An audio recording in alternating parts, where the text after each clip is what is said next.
नमस्कार, परिचर्चा अनप्लग के एक नए एपिसोड में आप सभी का स्वागत है। आज हमारे साथ नरेश जी हैं।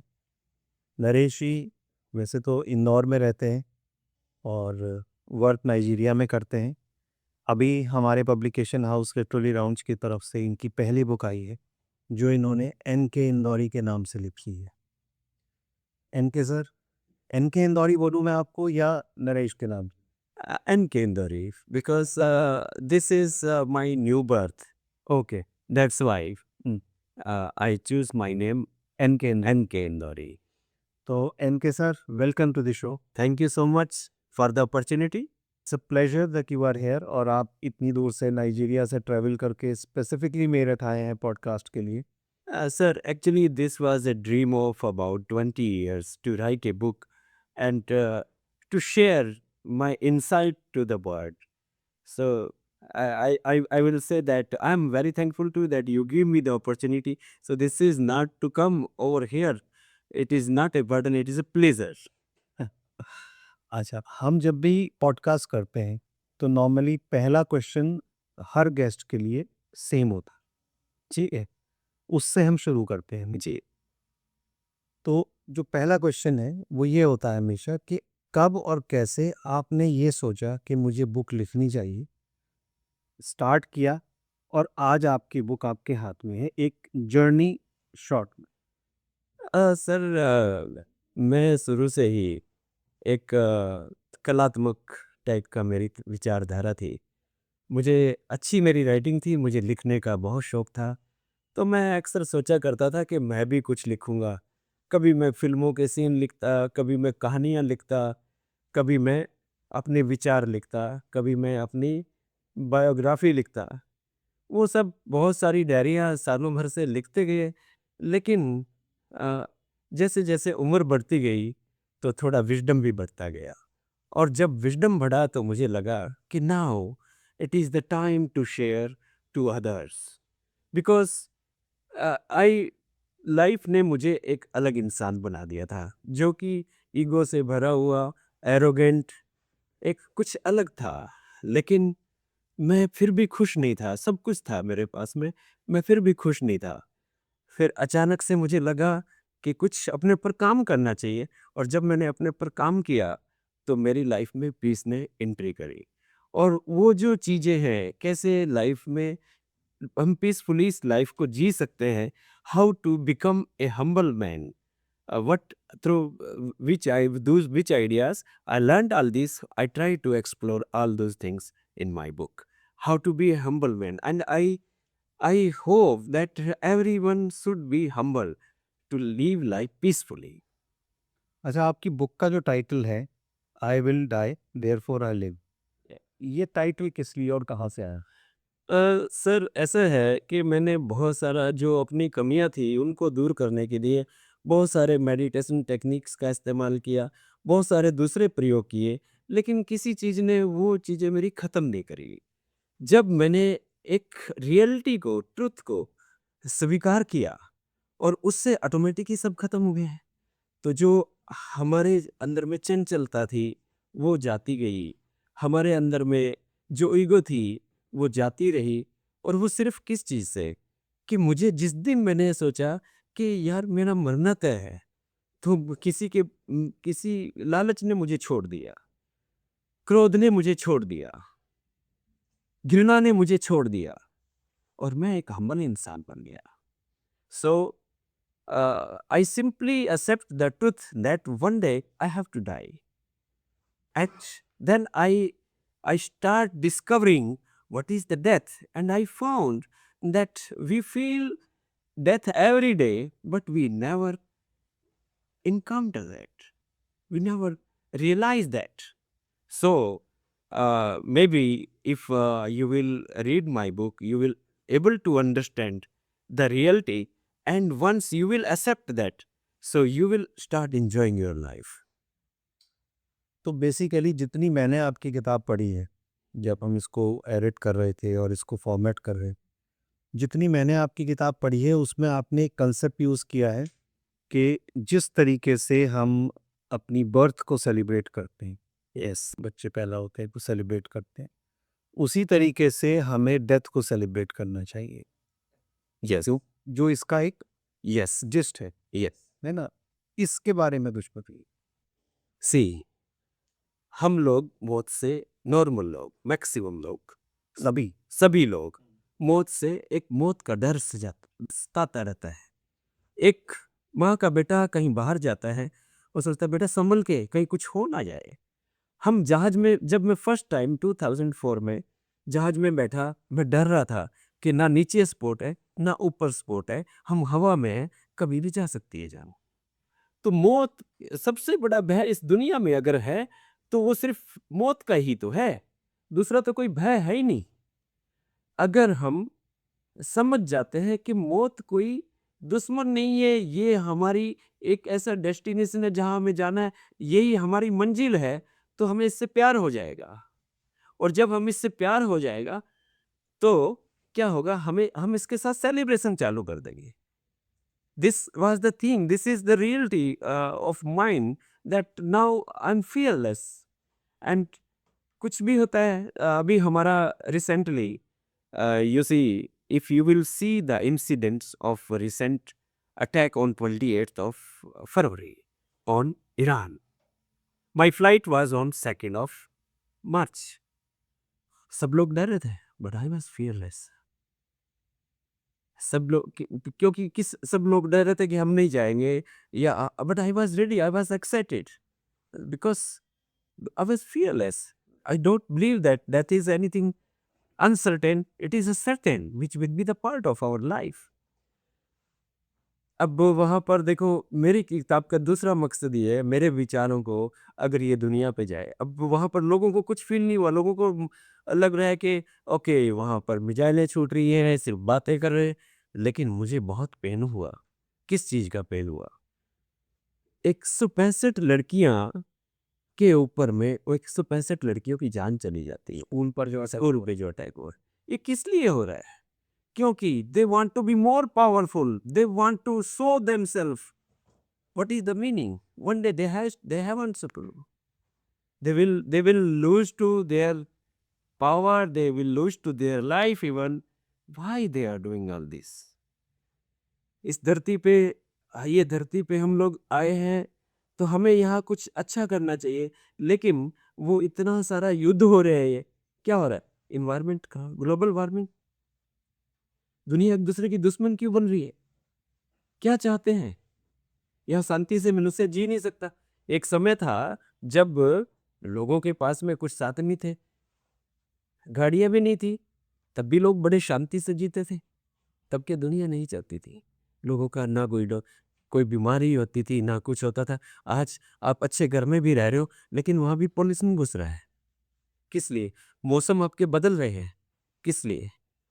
हम जितना का, हमारी कमाई का बहुत सारा हिस्सा सिर्फ और सिर्फ यही सब युद्धों को करने के लिए और अपनी सुरक्षा करने के लिए बहुत सारा पैसा चला जा रहा है, और लोग भूखे जीते हैं।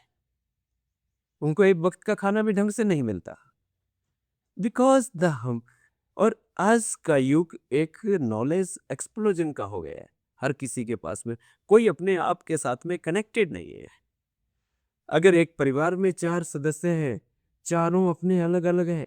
पुराने समय में क्या होता था कि वहां पर 4 लोग हैं, एक दूसरे के साथ कनेक्टेड फील कर सकते थे। आज बेटी अपने मोबाइल में, बेटा अपने मोबाइल में, वाइफ टैब में, हम टीवी में, कोई एक दूसरे के साथ कनेक्टेड नहीं है। Because people forget to live in the present, they have surrendered their life to the this knowledge explosion, this gadget word, and everything lost. Humanity is going to be lost. इनके अंदर में अब आप देखो, जब humanity lost हो जाती है तो आदमी क्रूअल अपने आप होगा, उसको है इंसान जो है कि कीड़े मकोड़े जानवर जैसे दिखाई देगी, उसको कोई फर्क नहीं पड़ेगा कौन मर रहा है कैसे मर रहा है। तो दिस वाज द पर्पस। इसमें आपने एक चैप्टर लिखा है, एंड में है, living in the now. Living in the board, living in the board, yes. तो ये बेसिकली क्या उस थीम पर ही है, जैसे एकार्ट टोले का जो कंसेप्ट है लिविंग इन द नाउ या पावर ऑफ नाउ, तो उससे कहाँ तक इन्फ्लुएंस्ड है? इन्फ्लुएंस का मतलब ये नहीं कि कोई आपने कॉपी करा है या कुछ है। मतलब power of now, living in the moment, इसमें आपका एक जो चलता हुआ कांसेप्ट है। मेरा जो अंडरस्टैंडिंग है कि ना तो कुछ पास्ट होता है और ना ही कुछ फ्यूचर है। जो कुछ भी है वो सिर्फ इसी पल में है। हम और आप अभी जो बैठे हैं, तो ये जो पल है, ये पल पल यही चलता है। अगर हम कोई बात कर रहे हैं, कोई प्लान कर रहे हैं, वो भी इसी पल का परिणाम होगा। फ्यूचर का कुछ नहीं है, फ्यूचर कुछ होता ही नहीं है। पास्ट भी जो चला गया वो चला गया। ये एक तरह से एक नदी के बहाव की तरह है, जैसे बहती हुई नदी की धारा है। हर पल आपने कहीं पर उसमें टच कर लिया, हर पल आपको नया अनुभव होगा। जीवन भी कुछ ऐसा ही है। हम हर क्षण, वैज्ञानिक भी इस बात को मानते हैं कि हम अगर आईने में अपना चेहरा देखते हैं, तो उसका जो प्रतिबिंब बन के हमारे पास में आता है, वो तब तक बदल चुका होता है। यानी कि इतना तेजी से वर्तमान चलता है, वर्तमान ही जीवन है। कुछ तो पर हम क्या है, हम या तो अतीत की बातों को पकड़े रहेंगे या फिर भविष्य के सपने देखते रहेंगे। अब हमने जो जो समय अपने वर्तमान में बिताना था, वो हमने या तो यहाँ यहाँ बिता दिया या वहां बिता दिया। हमने कुछ किया ही नहीं। तो लिविंग इन द मोमेंट, जब जब मुझे किसी चीज की लालच ही नहीं है, तो मैं क्यों भविष्य को पकड़ूंगा? जब मुझे किसी चीज का गम नहीं है, क्यों मैं अपने अतीत को पकड़ूंगा? और जब मेरे पास ये नहीं है, तो मेरे पास क्या होगा? वर्तमान होगा। और वो वर्तमान में मैं जो भी फैसला करूंगा, जो भी चीज, जो भी कार्य करूंगा, वो एक पूर्ण होगा। तो इसका जो था ये, कि क्योंकि किताब हमारा जो अंदर का जो जंग है, वो सब निकालने के बाद में जो हमारा काम, क्रोध, लोभ, मोह, अहंकार है, वो सारी चीज़ें खत्म होने के बाद में हम जब प्योर हो जाते हैं, प्योरीफाई हो जाते हैं, अपने अपनी जो भय है उसको हमने ख़त्म कर दिया, फियरलेस हो गए। तो मैंने इसीलिए इसका जो आखिरी आखिरी जो चैप्टर है, वो डिसाइड किया कि now let you live in the moment. And मैं सच कह रहा हूँ कि आप जो है, अगर आप अपने मोमेंट में, रियलिटी में हैं, आप किसी का बुरा नहीं कर सकते। और आप अपने कार्य को पूर्णता से करोगे, उस चीज़ का भी है, उसमें पूरा अपना 100% दोगे अपना काम करने के लिए। और जिस इस दुनिया में जितने भी लोग हैं, चाहे वो किसी का भी आप एग्जाम्पल ले लेते हैं, जिस इसका जो क्रॉस है, जब उनको पता चला कि उनको क्रॉस पे क्रूसीफाई किया जाएगा, he was so excited. I heard it, I don't know exactly the truth, but वो इतने एक्साइटेड हुए क्योंकि उन्होंने क्रॉस का जो, मैंने जो अपना अपना एक उसको एक्सप्लोर किया है कि वो क्यों एक्साइटेड हुए। क्योंकि उसमें दो लाइन है, एक वर्टिकल लाइन, एक हॉरिजेंटल लाइन, और दोनों का इंटरसेक्शन एक बीच में होता है। तो अब क्या है, वो जो क्रॉस है वो उनको सब दिखाता है कि this is past, this is the future, this is a height, this is a depth, and you are here. Hindu धर्म में भी अगर हम बात करें, तो हमारा 7 चक्रा में एक चक्र आता है आज्ञा चक्र, जिसको हम त्रिनेत्र कहते हैं। अगर हमारी ऊर्जा यहाँ पर रुक जाती है, तो हम ठहर जाते हैं उस जगह पे जहाँ पर कि वर्तमान, शुद्ध वर्तमान है। तो यही पर्पज है सर उसको, के आखिर में जाते जाते लोग एक ऐसी चीज ले जो कि उनके लिए आनंदमय हो। तो my the last chapter of mind, living in the moment, will give something special, entertaining for self, not for others. एक चैप्टर आपकी इस बुक में है जो वेदांत फिलॉसफी पे बेस्ड है।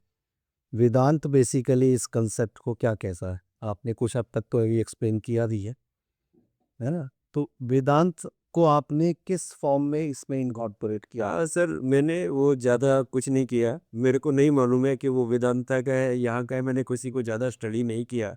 मेरे को जो ठीक लगा, आपके अपने थॉट्स। अपने थॉट्स जो लगे, अब वो कुछ वेदांता से मैच करेंगे, कुछ लोग कुछ वो ओशो से मैच करेंगे, कुछ वो हिंदू से मैच करेंगे, कुछ वो मुस्लिम से मैच करेंगे, कुछ वो क्रिश्चियनिटी से मैच करेंगे, कुछ बुद्धा से मैच करेंगे, वो कहीं से भी मैच कर सकते हैं।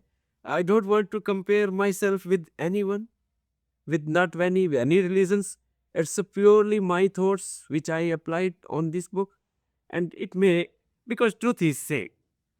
In the past, even 5,000 years back, if someone has said the same thing, and nowadays, if it is coming from my inside, because it is a truth, and it will also remain same. Even after 5,000 year of minds, someone will say the same thing, because truth is always same.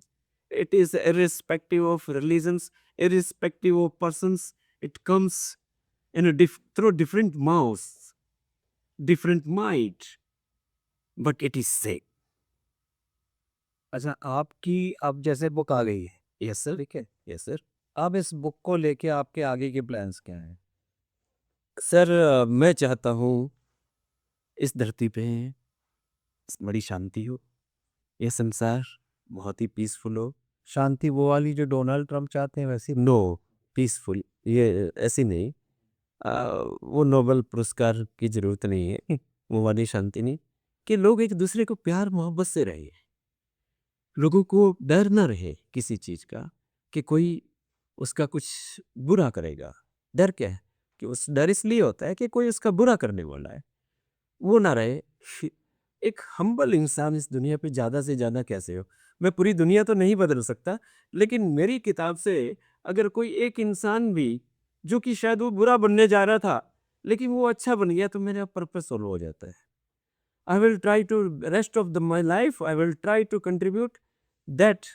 मैं इसलिए मैंने plan किया है कि इसको दुनिया की जितनी भाषाएँ हैं, मैं उसको अपनी जो थीम है कि हम्बल बनो, वो कैसे बनो, कुछ ये मेरी किताब पढ़ोगे तो शायद बन ही जाओगे, नहीं बनो, बट थीम एक समझ में आ जाएगी कि तुम्हें बनना क्या है, तो वो हम्बल बनो। मैं हर जगह में पहुंचाना चाहता हूँ, दुनिया के कोने कोने में पहुंचाना चाहता हूँ, सब भाषाओं में। मैंने लक्ष्य लिया है कि हर महीने एक या दो भाषा में मैं इसको ट्रांसलेट करा के प्रकाशित कराऊंगा। This is this is purpose. Now this is not only the book. This has become purpose of my life, and I feel that I am the son of earth. आप इस बुक को लेकर क्या in future या वैसे भी आप इसको कॉर्पोरेट से किस तरह लिंक करना चाहिए?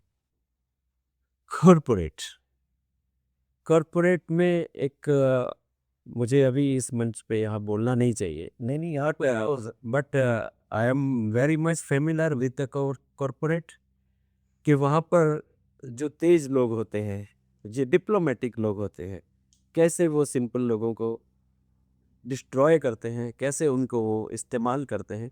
आई am familiar, and I have already written one book on corporate, the leader under fire, where I have shown on those things, but it is not yet completed fully, and in the time also not come to publish that book. Okay, so corporate में अगर ये मेरी book corporate में पढ़ते हैं, तो वहाँ का कल्चर बहुत ही कंपनीज की जो प्रोडक्टिविटी है वो ज़्यादा बढ़ेगी, क्योंकि लोग जो है डिप्लोमेसी को छोड़ के काम के ऊपर फोकस करेंगे, और जो रियल टैलेंट है उसका जो है वो उनकी कंपनी में बढ़ा हुआ होगा। तो जो जहाँ के लिए जो लायक है वो वहाँ पहुँचेगा, टैलेंट के हिसाब से उसकी परफॉर्मेंस होगी, ना कि डिप्लोमेसी के हिसाब से कौन बढ़िया डिप्लोमेसी करता है, कौन ज़्यादा पॉलिटिक्स करता है। सर जैसे कॉर्पोरेट में तो आपने बता दिया कि कॉर्पोरेट में हम इसे इस तरह एक पर्टिकुलर तरीके से हम यूज़ कर सकते हैं, और कॉर्पोरेट में क्योंकि आपका एक्सपीरियंस भी रहा है, कोई एक एक हाइपोथेटिकल एग्जांपल लेते हैं कि एक कॉर्पोरेट एम्प्लॉय है और वो बहुत ज़्यादा त्रस्त है अपनी लाइफ से, जो कॉर्पोरेट में हर कोई होता है, 99%, मतलब मेरा व्यू पॉइंट है। ऐसे व्यक्ति के लिए आपकी बुक कहाँ हेल्पफुल है? Okay, let me make you clear in more detail. You said that कि एक आदमी त्रस्त है, मीन्स हरास्ट, फ्रस्ट्रेटेड। नॉर्मली आजकल वैसे तो सभी फ्रस्ट्रेटेड ही हुए हैं। वो क्यों है? उसके कारण है कि उसकी ग्रोथ सही नहीं हो रही है, नंबर 1, उसको जो है उसकी उसकी प्रमोशन सही नहीं हो रही है, उसका पे चेक बढ़िया नहीं आ रहा है। ये सब कारणों अब ये कारण किस वजह से है? ये कारण एक कॉर्पोरेट पॉलिटिक्स की वजह से भी कई बार होते हैं। क्योंकि बेसिकली कंपनीज क्या करती हैं कि अगर किसी की परफॉर्मेंस अच्छी नहीं है तो उसको ट्रेनिंग के जरिए एनहांस किया जाता है। सभी कंपनियां अच्छी कंपनीज, मैंने जिन अच्छी कंपनीज में काम किया वहाँ भी ये सिस्टम था। और हर जगह ये होता है कि वहाँ पर अगर किसी की परफॉर्मेंस अच्छी नहीं है तो वो अपग्रेड की जा सकती है। तो ये जो चीज़ें होती हैं तो कुछ कई बार क्या होता है कि गलत डिसीजन की वजह से वो उतना ज़्यादा राइज नहीं कर पाता, तो ये फ्रस्ट्रेशन हो गई उसकी और वो अटक जाता है कहीं ना कहीं। तो ये इसका मतलब क्या है कि वो पिछला बैगेज लेके घूम रहा है, पास्ट में जी रहा पास्ट में जी रहा है कि यार मुझे मेरे साथ के लोग वहाँ हो गए हैं, मैं भी यहाँ होना चाहिए। बट अनफॉर्चुनेटली वो वहाँ नहीं है किसी भी कारण से। अब क्या है, वो जो बैगेज उसके साथ में है, प्रेजेंट में वो जो काम है उसको अच्छा नहीं कर पाएगा, तो प्रोडक्टिविटी है। प्रोडक्टिविटी नहीं आएगी, वो और पीछे अटक जाएगा। अब मेरी किताब का पर्पस क्या है कि भाई तुम पास्ट के बैगेज को छोड़ो। मेरे साथ में ऐसा ही है। Now I am working very under valued, कि मेरी जो मार्केट वैल्यू है हो उससे बहुत नीचे में काम कर रहा हूँ, but I am still happy. You know why? Because मैंने ये अपना पास्ट बैगेज छोड़ दिया है। तो ये किताब उन लोगों के लिए जो एक पेस के साथ नहीं चल पाते, एक रेस को मेंटेन नहीं कर पाते, उनके लिए बड़ी हेल्पफुल है। वो जितना है, जैसा है, जहाँ है, वहीं से ही आगे का रास्ता सोचेंगे, वो निकल जाएंगे वहां से। और वो जो फ्रस्ट्रेशन जो माइंड का है, सिर्फ बाकी कुछ नहीं है। यहाँ पर इस दुनिया में बहुत सारे, जब हम देखते हैं कि मेरे पास, यार मेरे को उतना नहीं मिल रहा है, लेकिन हम ये नहीं देखते नीचे में कि मेरे नीचे में कुछ लोग हैं उनको तो कुछ भी नहीं मिल रहा है, वो मेरे से बहुत नीचे है। अब हम बोलेंगे, मैं दुखी हो सकता हूँ कि मुझे एक बिजनेस क्लास में नहीं बैठा हूँ, मैं इकोनॉमी क्लास में बैठा हूँ। पर मैं ये भी तो देख सकता हूँ खुश होने के लिए कि यार लोग तो ट्रेन में ट्रैवल कर रहे हैं, लोग तो बसेस में ट्रैवल कर रहे हैं, मैं कम से कम फ्लाइट में तो बैठा हूँ। लेकिन जब मैं सामने देखता हूँ कि मैं बिजनेस क्लास में नहीं हूँ, मैं इकोनॉमी क्लास में हूँ, मैं दुखी हो सकता हूँ। ये किसका गेम हुआ? ये माइंड का गेम है। तो मेरी किताब फ्यूचर के सपने हटाती है और पास्ट का बर्डन हटाती है, ये वर्तमान में लेके आती है। ये हर उस आदमी के लिए बहुत हेल्पफुल है जो त्रासदी में फंसा हुआ है, जो फ्रस्ट्रेटेड है, दुखी है। आपने मूलतः जो बात कही वो ये है कि आपको एग्जिस्ट अगेन वही चीज़ है कि आप जो भी कुछ है वो प्रेजेंट है, प्रेजेंट है, फ्यूचर और पास्ट कुछ नहीं। कुछ मतलब पास्ट कुछ नहीं इन द सेंस पास्ट तो गुजर गया, गुजर गया है, सही हो या नहीं ये होगा, उससे कुछ करनी। उससे कुछ नहीं होगा। अच्छा, एक कंसेप्ट है, काफ़ी लोगों ने इसको पॉडकास्ट में भी बोला है कि हमारा जो प्रेजेंट सिनेरियो है ना, उसमें हमारे सामने या हमारे ऊपर जो सर्कमस्टेंसेस आते हैं उन पे हमारा अधिकार नहीं, ऑब्वियसली। मगर उन सर्कमस्टेंसेस पे हम कैसे रिएक्ट करें ये हमारे ऊपर है, एग्रीड। और हम जैसे रिएक्ट करते हैं वैसे ही हमारा फ्यूचर बनता है। ये एक जनरल फिलॉसफी है ना। अब यहाँ एक वर्ड आता है कि फ्यूचर बनता है, और अगर हम आपकी किताब को लेके चलते हैं तो उसमें ये है एक जो कंसेप्ट है कि भाई फ्यूचर और पास्ट कुछ नहीं होते, जो भी है वो प्रेजेंट यस, है ना। राइट। मगर जो कंसेप्ट पैरेलली चल रहा है, कंपैरिजन नहीं कर रहा, जो पैरेलली चल रहा है वो ये है कि भाई आपके प्रेजेंट से ही आपका फ्यूचर बनता है। इसको आप कैसे डिफाइन अपनी बुक के रेफरेंस? तन्मय साहब, आपने बहुत ही शानदार सवाल किया है। काफ़ी समय तक ये मेरे लिए भी एक पहेली बना हुआ था। हमको भी यही पढ़ाया गया कि समय 3 प्रकार का होता है, वर्तमान, भविष्य और भूतकाल। लेकिन मैं जब इसको जीवन के तल पे देखता हूँ कि भविष्य का मुझे कुछ पता नहीं है, और जो वो जो है, जो होने वाला है, वो मेरे प्रेज़ेंट में ही मेरे को मिलता है, और बीता हुआ समय चला ही जाता है। उसका मैं कुछ भी नहीं कर सकता। तो in reality, what I found that there is only one time and that is present.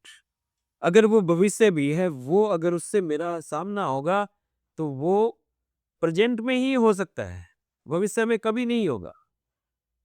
और भूतकाल जो चला गया है, तो इसलिए ये बहुत समय के बाद में मेरी पहेली खुली, क्योंकि जब मैंने वर्तमान में जीना सीखा, तो मुझे दोनों को छोड़ना पड़ा। और दोनों को छोड़ने का फ़ायदा क्या हुआ? सबसे पहले फ़ायदा तो ये था, अरे मैं ये था, वो था, अब वो गायब हो गया। कुछ नहीं था फिर, जो था तो था। मैं ये बनूँगा, मैं वो बनूँगा, वो कुछ नहीं है भई।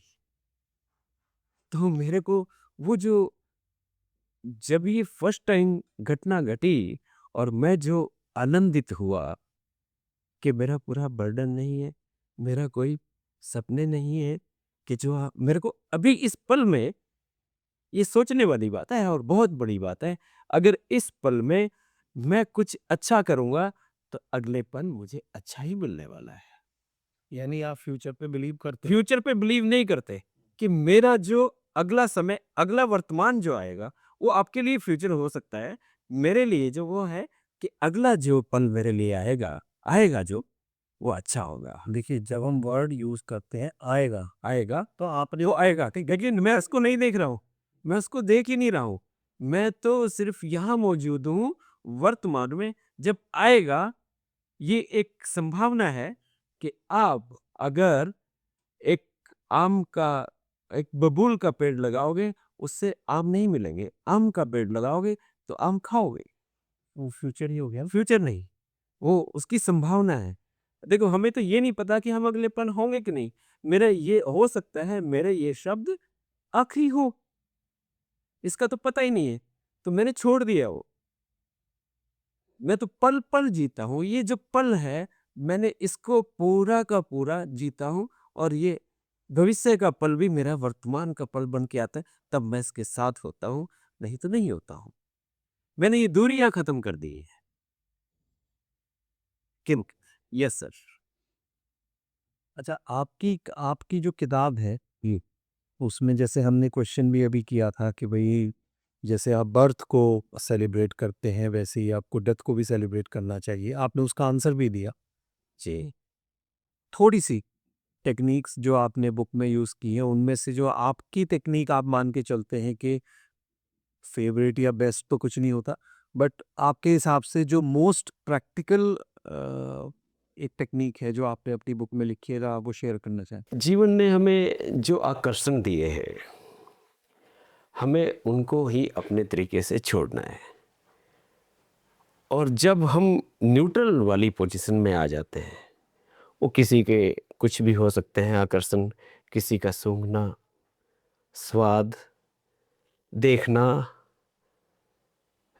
जो है 5 सेंसेस जो है। 5 सेंसेस हमारी जो है, उनको धीरे-धीरे, उन्हीं चीज़ों को एक दिन ख़त्म होनी है वो। उसका अगर हम अभ्यास करें, मैंने इसके लिए एक एक्सपेरिमेंट भी किया था कि जैसे मैं मर गया हूँ और मेरा शरीर लेटा हुआ है। लोग इकट्ठे करके मेरे को उठा के लेके जा रहे हैं, अर्थी पे डाल रहे हैं। मैं देख रहा हूँ कि मेरे सगे-संबंधी, यार-दोस्त सब वो रो रहे हैं। मैं उसको विज़ुअलाइज़ कर रहा हूँ, और वो उसके बाद में और बहुत सारे लोगों की भीड़ आ जाती है। मेरे को उठा के लेके शमशान में चले जाते हैं, चिता पे रखते हैं, जलाते हैं। मैं देख रहा हूँ कि मेरा सारा शरीर जल गया है। आग बढ़ती जा रही है, और शरीर का हर अंग जलता जा रहा है। उसके बाद कुछ लोगों ने पीछे मुड़ के भी नहीं देखा, वो चले गए। अब शमशान है, सन्नाटा है और रात अंधेरी हो चुकी है। यहाँ पर अब मैं देख रहा हूँ कि पूरा जो मेरी चिता थी वो भी सिमट गई है एक छोटी सी उसमें। अब कुछ तो शेष बचा है। तो यानी कि अगर हमको अपनी मौत को सेलिब्रेशन की जो मैं बात करता हूँ, तो हमको उस हद तक अपने आप को देखना पड़ेगा कि ये सब होगा और उसके बाद भी हम रहेंगे, क्योंकि इस जगत में एक रेत का कण भी नहीं मिट सकता। अगर एक रेत का कण नहीं मिट सकता तो हम कैसे मिट सकते हैं? अगर हम नहीं मिट सकते इसका मतलब हम थे, और अगर हम नहीं मिट सकते तो हम रहेंगे भी। कहाँ हम थे, कहाँ हम रहेंगे, ये एक बड़ा सवाल है। हम अपनी माँ के पेट में हम थोड़ा सा इसको और एक्सप्लोर करते हैं। हम अपनी माँ के पेट में एक भ्रूण के रूप में आते हैं। ना तो हमारा कोई जेंडर होता है, ना कुछ होता है, ना हम सांस लेते हैं, ना हमारा दिमाग होता है। फिर हम कैसे सरवाइव करते हैं? कैसे हम धीरे से एक भ्रूण से 9 महीने के अंदर में हम इस दुनिया में आने के लिए तैयार हो जाते हैं। और पहली बार जब हम सांस लेते हैं, हमारे फेफड़े खुलते हैं, चिल्लाते हैं। शायद लोग बड़ी खुशियां मनाते हैं, सभी कोई खुशियां मनाता है अपने बच्चे की। लेकिन वो जो था 9 महीना, हम गर्भ में थे, वहाँ कैसे हम सांस ले रहे थे, कैसे हमारा दिमाग चल रहा था, कैसे कैसे हमने अपने आप को बनाया। ऐसे ही जब हम ये शरीर छोड़ेंगे, ये सब चला जाएगा। जो मिला था, हमने जो बनाया था वो मिट जाएगा, लेकिन हम फिर भी रहेंगे। अब हम वो जो भ्रूण से पहले की बात करें कि उस भ्रूण से पहले हम कहाँ थे? कहीं न कहीं थे, तभी तो आए। तो वो क्या है? वही चीज़ से कनेक्ट करने के लिए इस चीज़ के ऊपर मैंने फ़ोकस किया है कि ज़्यादा से ज़्यादा लोग ज़्यादा गहराई में जाएँगे, तो कम से कम एक दिन वो खुद को पहचान पाएँगे। और वो खुद को जब पहचानेंगे, तो पाएँगे कि हाँ, मैं सदा से था, मैं सदा ही रहूँगा। कुछ नहीं है, यहाँ पर कोई भविष्य नहीं है, कोई भूतकाल नहीं है। वो सदा जो है, वो सृष्टा के साथ में विलीन हो जाने का है। एक बूँद जब सागर में मिल जाती है, वो सागर ही हो जाती है, बूँद नहीं रहती है वो। That's all.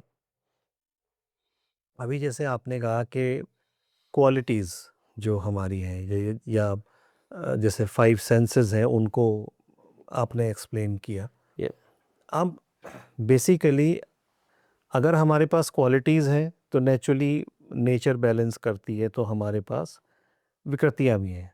हुँ, हम नेगेटिव क्वालिटीज़ कह दीजिए, नेगेटिव हैबिट्स कह दीजिए, कुछ भी कह दीजिए, और उसमें से 10 हैं वो प्रोमिनेंट हैं, हुँ, जो वेद में भी लिखी हैं, जो गीता में भी लिखी हैं, या जो जनरली लिखी हुई भी हैं।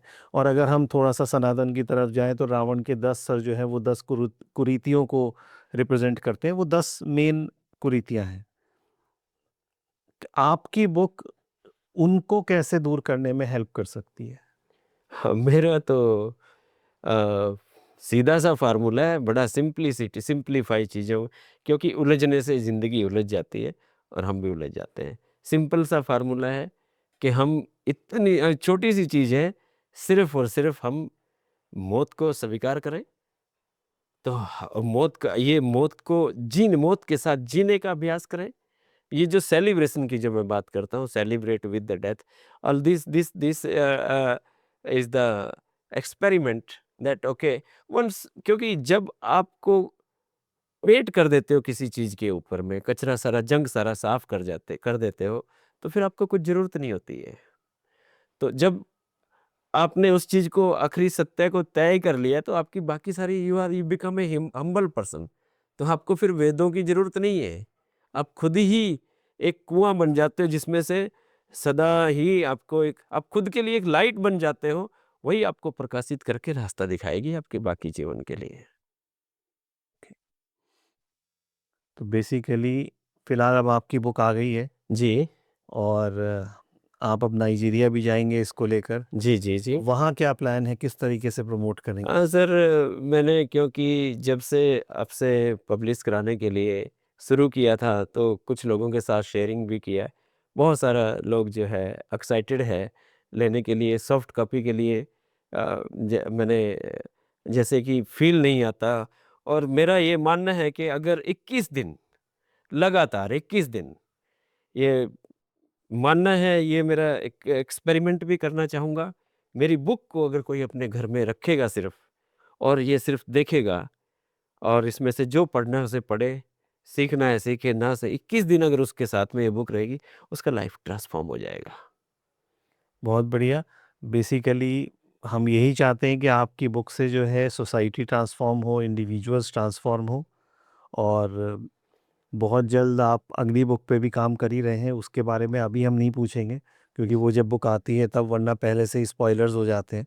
जी, जी, जी। तो बहुत अच्छा लगा आपसे बात कर, बहुत मज़ा आया, बहुत सारी चीज़ें जानने को मिली।